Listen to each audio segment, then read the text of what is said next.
of the numbers until the Chancellor reads them out. So the publications, the Office of Budget Responsibility publication, the Treasury publications, we don't get those until the speech is done.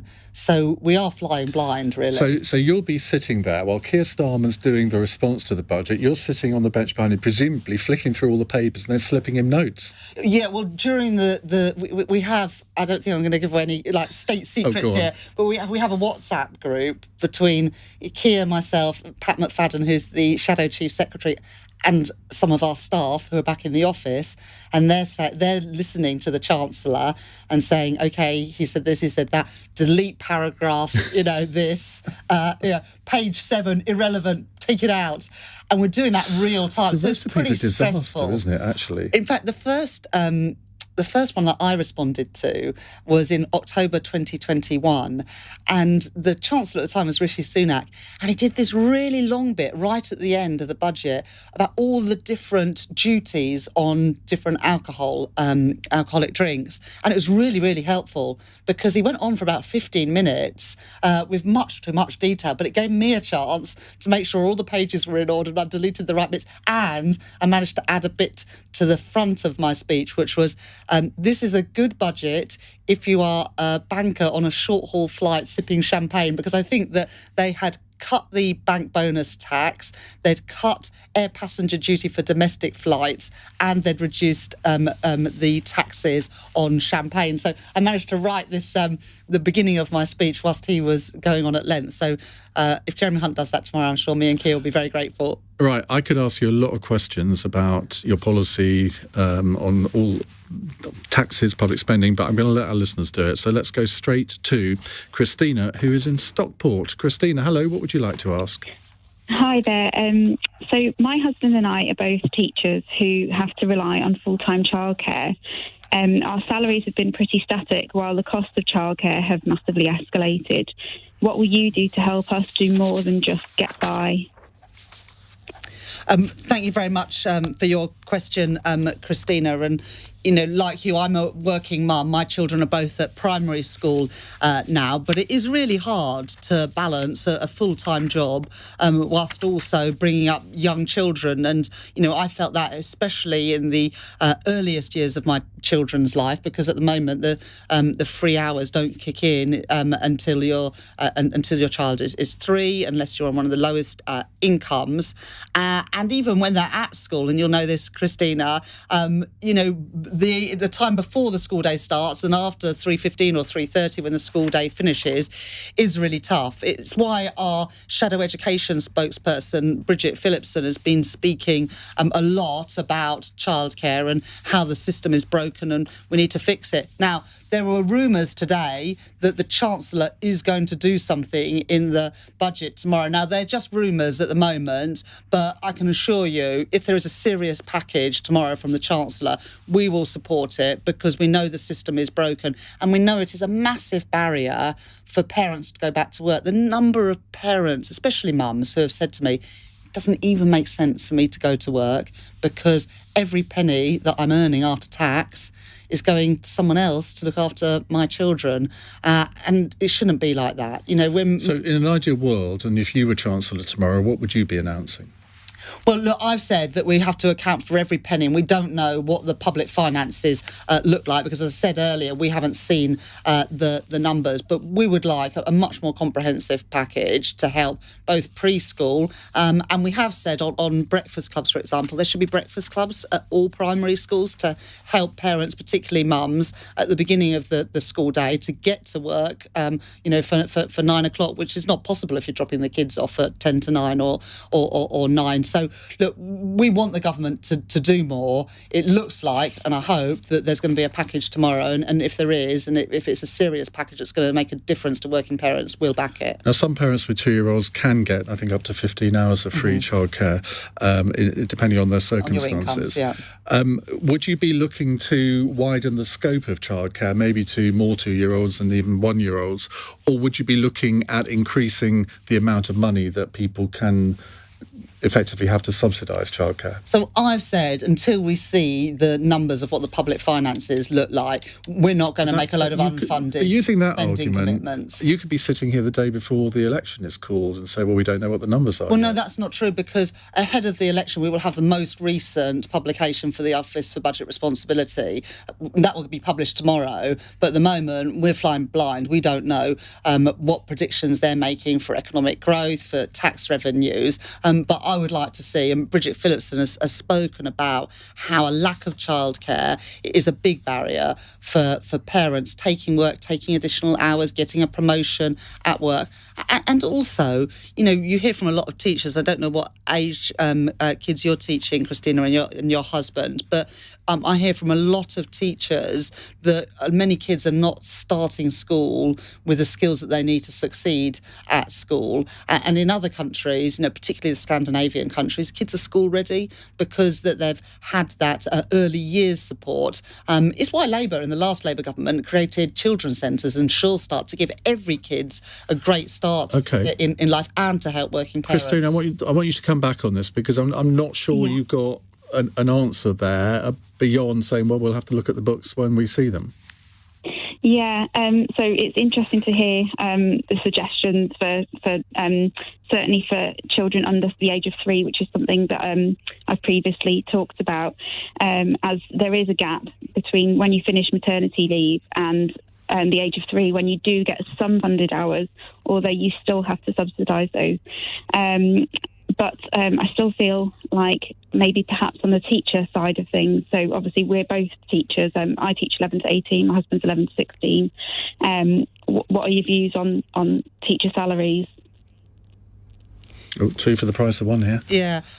Well, look, I mean, I don't know whether you're taking industrial action. Yesterday, my mum and dad were primary school teachers when I was growing up, and I know what an amazing job teachers do. My kids, as I say, are at primary school today, and I know what a fantastic job their teachers do as well. And I totally understand why teachers, feel that they are forced into this industrial action because they're not being listened to by the government. Now, look, I'm not going to, pick numbers out of thin air, but I do know that teachers' salaries have fallen behind over the last few years. When Labour was last in government, we properly rewarded teachers and we didn't have this sort of industrial action. And when there were disagreements, like there is at the moment, between government and the teachers, we sat around the table and showed some respect for teachers and negotiated they want more than respect. settlements. They want a decent pay rise. And the way you get that is through negotiations. Now, look, the government are belatedly recognising that getting around the table is quite a good idea because they're doing it now with the nurses. But they need to do it with the junior doctors. They need to do it with the teachers because otherwise this industrial action is going to go on and on and on.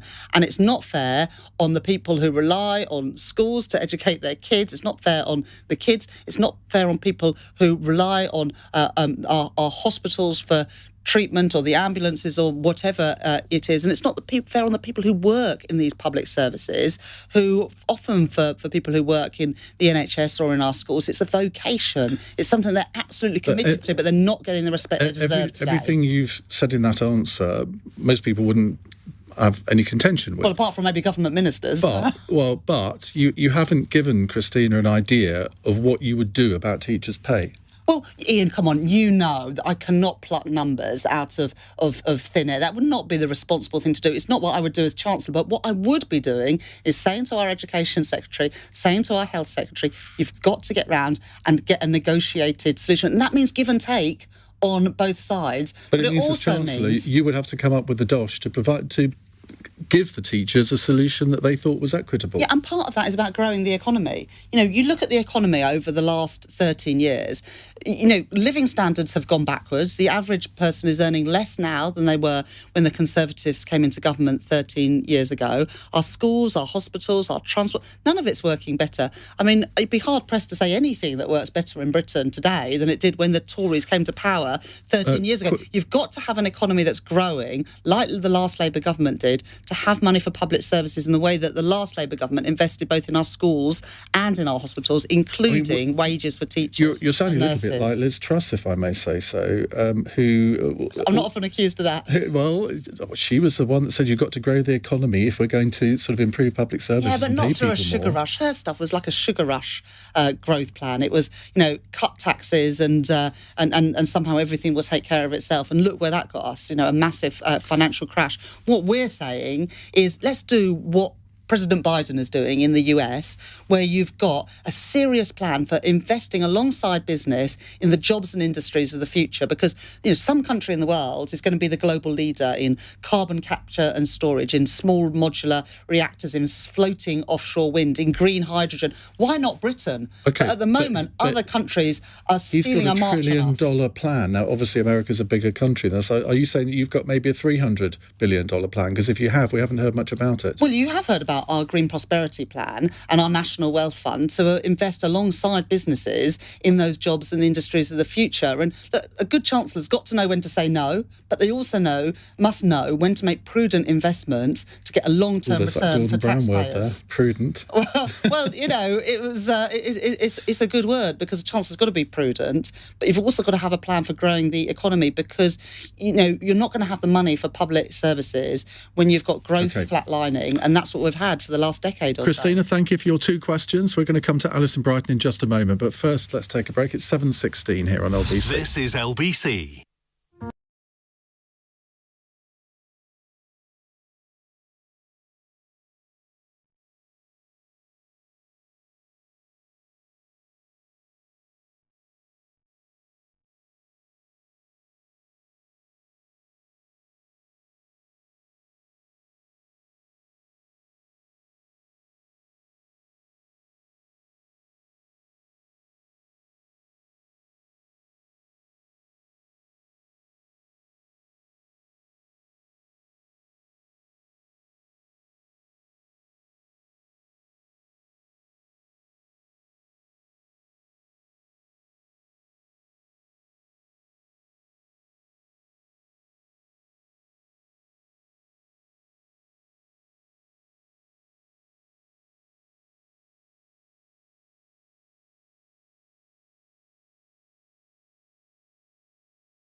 £7:20. It's Ring Rachel Reeves. The number to call 0345 6060 973. Don't forget you can watch us on Global Player as well.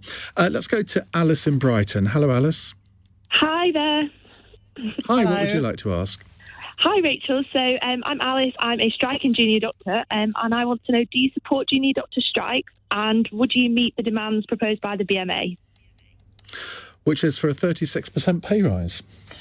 Look, we would talk and negotiate with you. I'm not going to, commit to numbers. The nurses asked for 19%, but they said that they were willing to negotiate and they were willing to look at different numbers.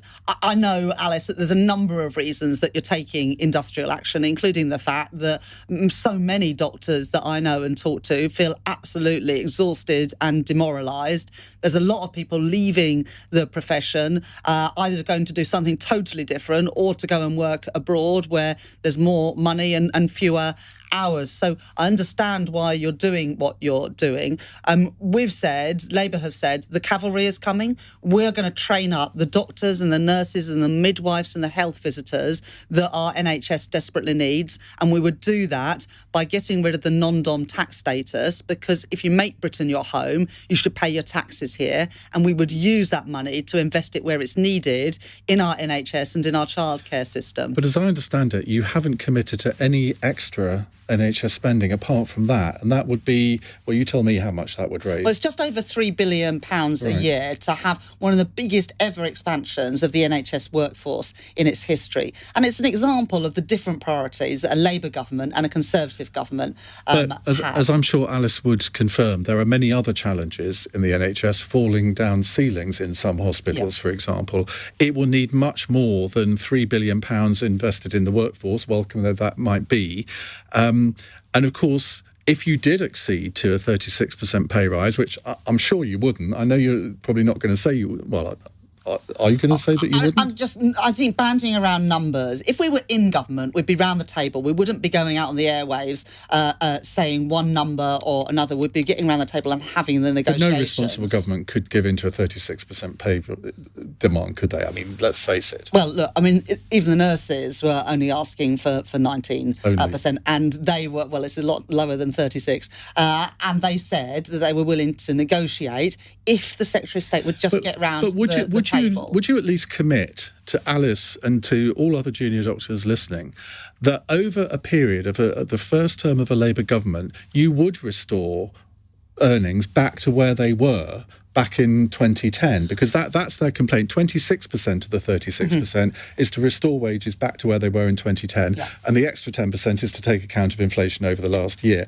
Now, I know you can't commit to saying, well, we would do that in the first year, but surely as a general principle, you could agree to committing to restoring, maybe for teachers as well, their pay levels by the end of the first term. The only way we can do those things is if we grow the economy. And it's why we set out the missions of an incoming Labour government a couple of weeks ago. And the number one mission was to have the highest sustained growth in the G7 with good jobs and productivity in all parts of the country.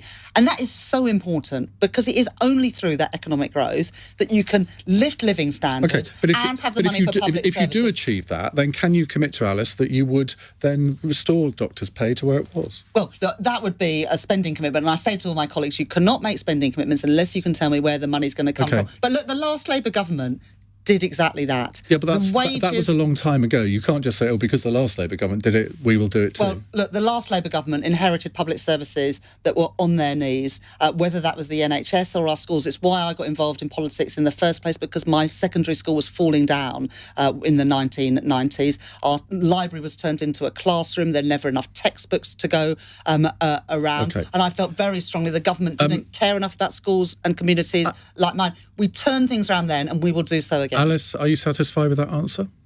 I think, there's definitely some points there that I definitely agree with. For example, I really appreciate that Labour say that they will negotiate. I think Steve Barclay's been completely absent while the BMA have tried to propose negotiations with the Conservatives. So I really appreciate that Labour would at least talk to us and negotiate.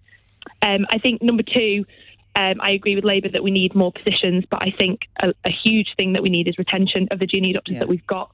We're overworked, burnt out. 62% of junior doctors saying they're suffering from depression, anxiety and burnout because of the job, and 40% are leaving as soon as they get another job abroad. So I think it's not just about making the positions, but I think about the retaining the doctors that the NHS has trained up for years and I invested so much totally in. get that, Alice. And I think, on behalf of everybody, we hugely appreciate what doctors, nurses and everyone in the NHS does. And we would get round the table and negotiate with you to try and sort this mess out. So the Thank only you. commitment we've had you so far, both on teachers and indeed on this, is that you'll get around the table to negotiate. That's not going to get people out of bed on a wet Thursday morning to vote Labour, is it? What Alice just said, she said she welcomed the fact that we would negotiate. It's a lot different from what Steve Barclay said. And she said she welcomed the fact that we were going to get rid of the non-dom tax status to invest in more doctors and nurses. Those are her words. Okay. And it shows the different priorities of government. But, if I came in here and I said, yes, we are going to do 36% for teachers. Yes, we are going to have childcare They're not actually asking for 36%. For doctors. And I said all those things. You would rightly say, well, how are you going to pay for that? Yeah, and unless you can answer those questions, you can't make those commitments because they are not genuine. Let's see if Sam in Manchester wants you to make a spending commitment. Hello, Sam. Hi, Rachel. Hello, given Sam. that Keir Starmer has dropped nearly all of his leadership pledges, what would Labour do in terms of reforming and increasing the welfare state to reduce poverty? Well, what would you like to see them do, Sam? Ideally, I would like to see the welfare state reformed. So with the universal credit standard rate, you get different amounts depending on your age. I think it would be better if we had a set amount regardless of age. I think that would significantly help people because the standard rates at the moment are far too low. I know people who are on universal credit who are really struggling, and I would really like to know what Labour would do to help these people. Okay. Yeah. Well, thanks very much, Sam, for phoning in. Let me tell you a couple of things that Labour would do. If it was my budget tomorrow, if I was Chancellor now, I would be addressing the cost of living crisis, which is affecting everybody, but most of all, those on the lowest incomes, whether they are in work or on out-of-work benefits. And one way that we would do that would be to extend the energy price freeze rather than allowing prices to go up to £3,000 on average. And we would fund that by extending the windfall tax on the big energy giants who are making huge profits. And we would ban the forced installation of prepayment meters and end the premium that sees people on prepayment meters paying more for their energy than the poorest people in society. You pay more on a prepayment meter than if you pay by direct debit or other means. And that is a premium on poverty. Let me say one other thing. You are now more likely to be in poverty in work than out of work. 60% of kids growing up in poverty today have at least one parent who is working. And people are literally working many, many hours and still struggling to pay for even the basics. And it's why we've made a commitment to make the minimum wage a real living wage, because it can't be right that people who work incredibly hard many hours of the day are still struggling and making impossible choices between And what putting is the a real heating living on. wage? Well, the real living wage is calculated by the Living Wage Foundation. They update that every year. It's about £11 an hour at the moment, so substantially higher than the current level of the minimum wage, and that would help It's not that much more, is it? I mean, the current minimum wage is what, £9.50? Right, so if you work 8 hours a day, that's 8 hours, £8 extra a day. If you work 40 hours I think we have week, different that's definitions of £40. the word substantial. Well, Iain, if you're taking home less than £10 an hour and someone's offering you, a 10% pay increase, But a lot of people in your own that party helps would like you. to see that the minimum wage go up to £15 an hour. I mean, that was an argument in the last election campaign, wasn't it? Well, a real living wage is the wage that is calculated by the Living Wage Foundation that you can afford to live out of poverty. Now, of course, our aspirations are much higher. It's why our Green Prosperity Plan is about creating good jobs in all parts of the country. But at the moment, the minimum wage is one of the proudest achievements of the last Labour government. But the truth is that people on the minimum wage still really struggle to get by, especially with what's happened to food prices, with energy bills, with rents. I was talking to a family recently, a mum and dad with a 2-year-old. Between them, they do 5 jobs. They live in a private rented house. Both of them did well at school. They went to university. And they said, we've done everything that we were told to do. And here we are in private rented accommodation, working 5 jobs between us. We never spend time as a family because either I'm working or my partner is working. That is no way to live. And yet that is the lived reality of far too many people. So, those small things like paying people a real living wage can make a massive difference. And I think it's something like 14% of women in this country earn less than a real living wage, 9% of men. But this is a huge number of people who every day are coming home and making impossible decisions. There's a food bank in my constituency in Leeds West, and one of my friends volunteers there. And she said in September they had a big increase of people coming through the door. And she said to a few people, why is it so high at the moment? She said, his mum said, because it's the time of the year when you have to buy a school uniform.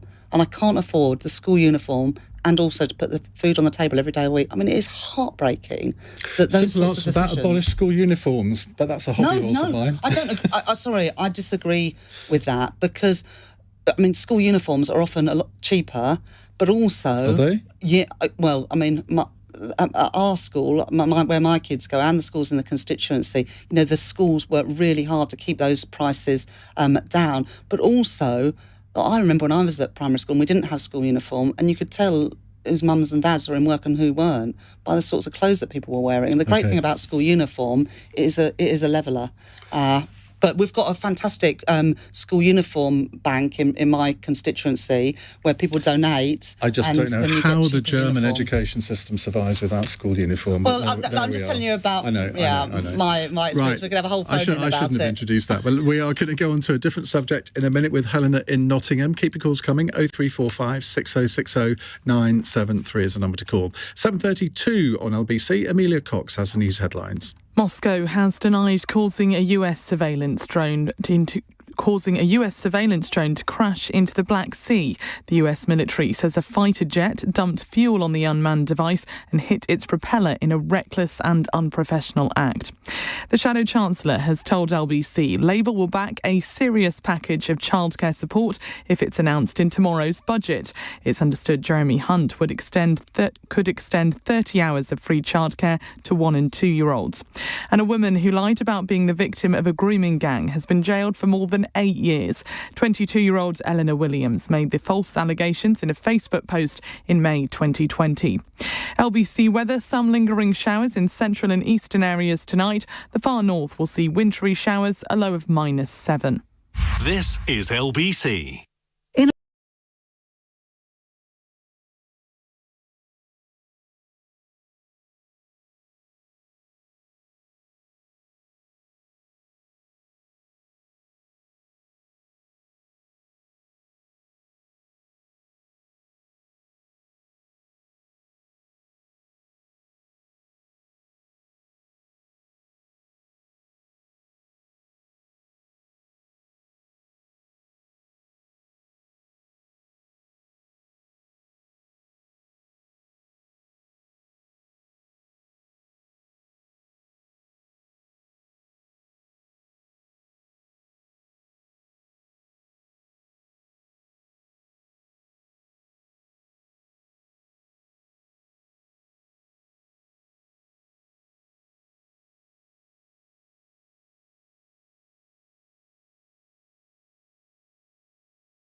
7:35 on LBC. Rachel Reeves is here answering your question. The Shadow Chancellor, it's budget day tomorrow. Your opportunity to put your questions to her, 0345 6060 973. Now, she's going to be here for about another 20 minutes, maybe 15. We're going to take as many of your questions as you can. We'll have shorter answers, shorter questions. Helena in Nottingham. Hello, Helena. Hi, Rachel. Hello. Now, given that a large part of the current economic malaise is due to a chronic lack of public sector investment, why are we still pandering to the narrative that fiscal expansion is profligate instead of making the positive case for deficit spending on the public sector, infrastructure and state-owned enterprises to stimulate growth? Oh, you've been talking to Ed Balls, haven't you, Helena? So, look, we've committed to a green prosperity plan to invest alongside business in the jobs and industries of the future, in industries like green hydrogen, in floating offshore wind, in carbon capture and storage and tidal energy, because we do think there is a case for public investment. In fact, we've committed to creating a national wealth fund to invest in those huge opportunities in the same way that President Biden is doing in the US, that Europe is doing, other European countries are doing, like Australia is doing, because there's a global race on for these jobs and industries of the future, and it requires a partnership between government and business to seize some of those opportunities. I was at an amazing business earlier this week that's producing fuel cells. It's a spin-out from one of our great universities, employing 650 people, but they said if they moved their business to America, they would get hundreds of millions of pounds of public sector investment. The one thing they've ever asked government for was help in getting a grid connection for a new research lab that they were building. They were told 5 years it would take to get a grid connection. We are not supporting these jobs and industries of the future. And that infrastructure, whether it's the wind turbines, the carbon capture and storage, those are the things where we've got a huge opportunity to boost our energy security, to get prices down and to get those jobs of the future, and at the same time meet our commitments of getting to net zero. I mean, that's an interesting example you just gave there, because I wonder who actually made that decision to say, well, no, you can't have it. Would it be sort of within a government department, the civil servants who do that? Would it go to a minister to do that? Are you confident that when you and your colleagues, I say when, I should say if, shouldn't I? Get into, I know you'll say I should say when. No complacency. When you get into power, are you confident that you'll be able to pull the levers to actually make things happen? Because I know so many ministers going back to the Blair and Brown days, who said, well, we wanted to do all of these things and we gave the orders to do it and nothing happened. And then by the time it was beginning to happen, I was out of that department. So, look, some of this is about money, and I've just spoken about that National Wealth Fund. A lot of it is about the planning system, and that's why we're working with businesses now, including, the grid that was responsible to this and some of the district network operators, of how can we sort it out so we can speed up this process. They've done it in Germany. It takes half the time to get an offshore wind platform, the electricity into people's homes. Still takes too long in Germany, but in the UK it takes 13 years between the conception of the project and actually getting that electricity into our homes. Even though it only takes a year and a half to build it, it's all that time through the planning system and then the grid connection at the end. We've worked through with business what we can do to speed that up, and we are determined to do it, because we're not going to get that growth, we're not going to get that clean energy and those jobs unless we cut through some of this stuff. I've got another business-related question now. Thank you, Helena, by the way. Let's go to Martin in Nottingham. Hello, Martin. Hello. Hello, Martin. Hello, Rachel. Nice to speak to you. I've spoke to you before. You came into my business some years ago on your election campaign, and we had a good talk about the minimum wage, which you seemed to comprehend at the time. So I've got a question now. With a minimum wage increase, you've got to admit the Conservatives have put the minimum wage up a lot more than Labour ever did, but it's going up again in April. How does Labour propose to grow the economy when you're going to want to be paying people £15 an hour, essentially less apprentices taken on in the service sector? It means that the poorer people you talk about, their haircut's going to cost them a third more. Their coffee is. They won't be able to go out anywhere. What's your feeling on all that?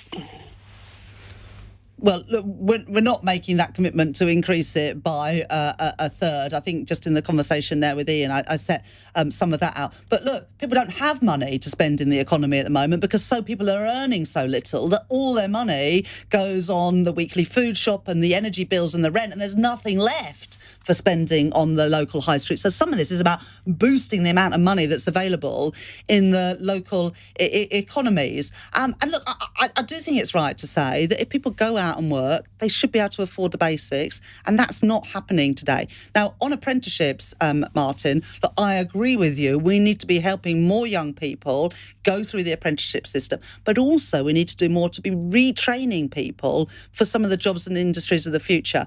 That's why we want to reform the apprenticeship levy to make it more flexible for businesses, particularly small businesses, to take on apprentices, but also to use that money flexibly to retrain somebody. So, for example, if you're working on ordinary gas today and the future might be hydrogen, how can we train up that engineer, that fitter in the industries that we're going to be moving towards, so that we can treat people with respect so that they can get those jobs in the future. So we want to reform how the apprenticeship system works. But look, we do want to ensure that people earn decent wages. And there's still, as I said before, 14% of women, 9% of men are working, but they're not taking home a wage that they can afford to live on. And look, when the last Labour government introduced the minimum wage, some people said at the time it's going to result in higher unemployment, businesses are going to fold.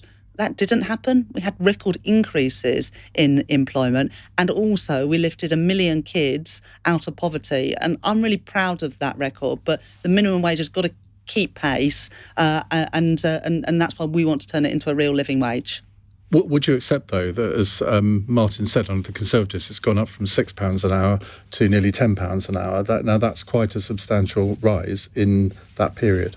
Well, and of course, we welcome increases in the minimum wage. I mean, part of the reason it's gone up recently is because inflation is so staggeringly high. So it's only just about keeping pace with the rising cost of living. But look, of course we welcome that. But remember, until 1998, 1999, there was no minimum wage. You can get away with paying whatever you liked, whatever you could get away with, and that wasn't right. A couple of quick points on business taxes. The Chancellor says he's sticking by the plans to raise corporation tax from 19% to 25%, which I would have thought, if you wanted to grow the economy, that was not a particularly brilliant idea. But I think you're going to support the government on that. Yeah, well, remember that was what was due to happen. And then Liz Truss and Kwasi Kwarteng came in and said, no, actually, we're not going to do that. And that was one of the things that sent financial markets into a tailspin, because the question was, well, how on earth are you going to pay for that? And the answer was, well, we don't really know. We're just on a wing and a prayer.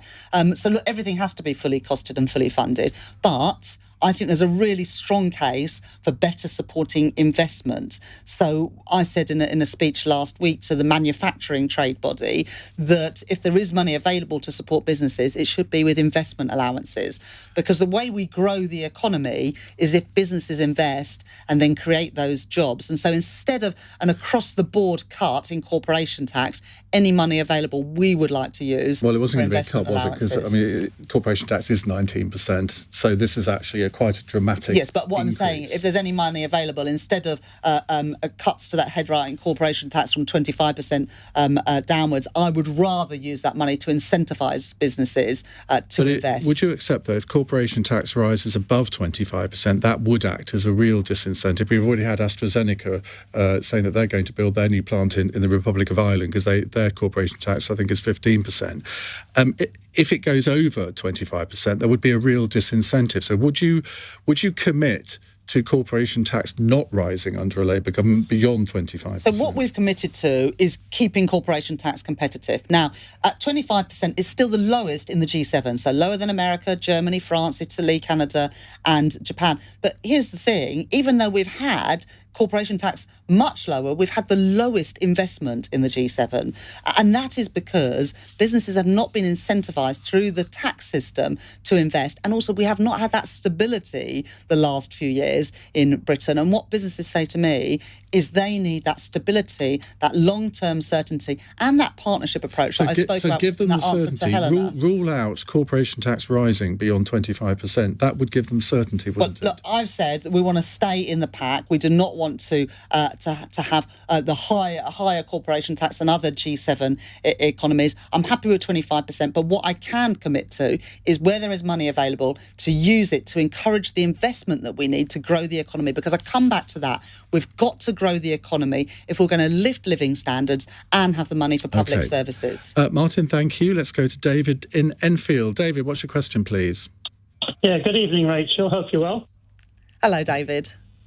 Yes, Rishi Sunak recently told Northern Irish businessmen that they had, quote, the best trade deal in the world with access to both the UK internal and EU single markets. Does Labour agree? Well, I didn't realise that Rishi Sunak was such a fan of the European Union.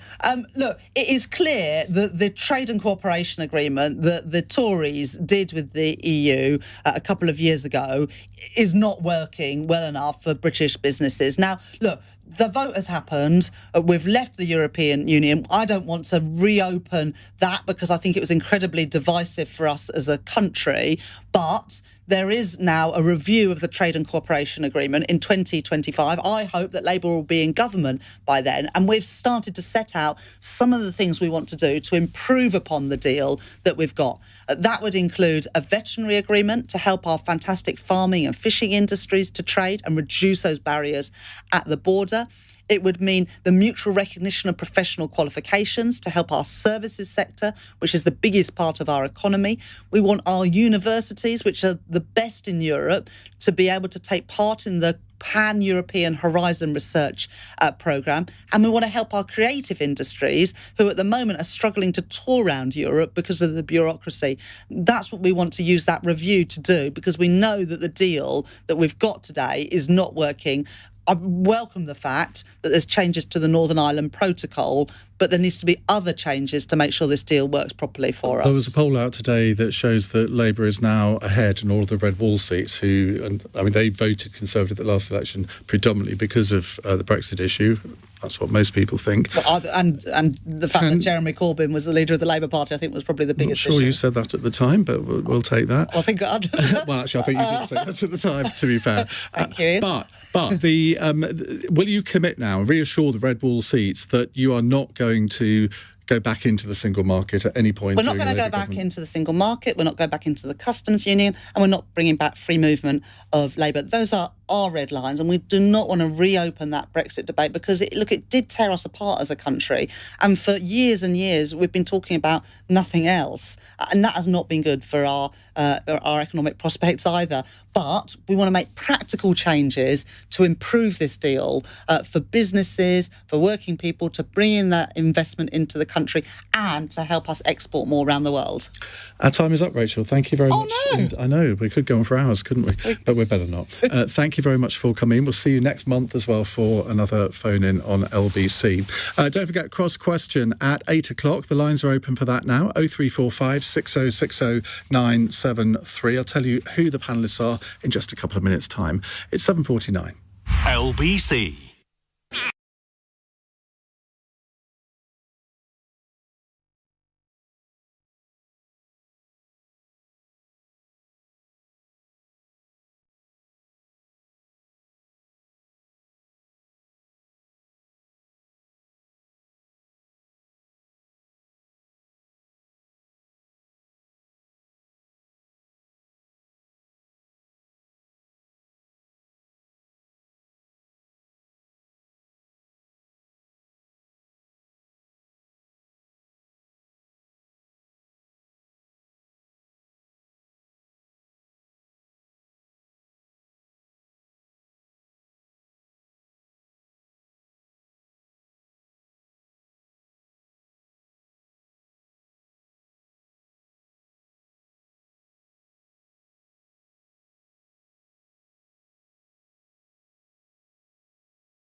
2 on LBC. Now, in 8 minutes' time, we will have Tuesday's edition of Cross Question. Joining me on the panel will be Theresa Villiers, Conservative MP for Chipping Barnet and former Cabinet Minister, Nimco Ali, social activist and Chief Executive of the anti-female genital mutilation charity The Five Foundation, Owen Thompson, who's SNP MP for Midlothian, and Jonathan Liss, a journalist and political commentator. So they'll be here to answer your questions.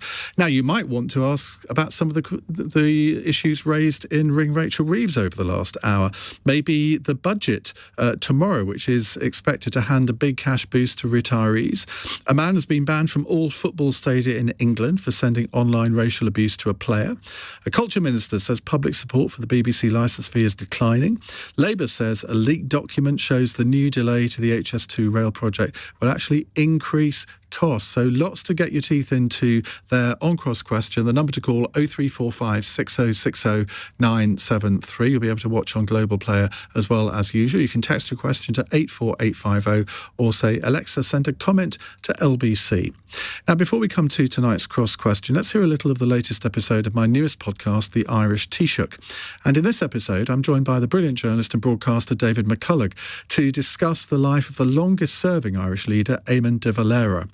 And de Valera played a key role in one of the most famous events in Irish history, the armed uprising against British rule in the middle of the First World War, better known as the 1916 Easter Rising.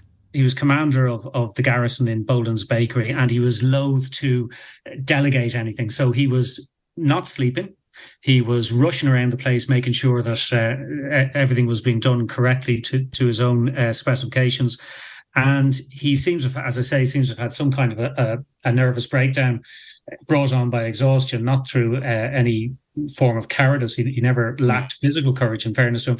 His junior officers, who even those of them who remained on the same side as him during the Civil War, one of them said, he didn't give any order that wasn't completely logical and clear up until Thursday of Easter week, which certainly implies that by Thursday, the reverse was the case. So he did seem to crack under the pressure, but eventually he was persuaded by his junior officers to take some rest, and that seems to have restored him.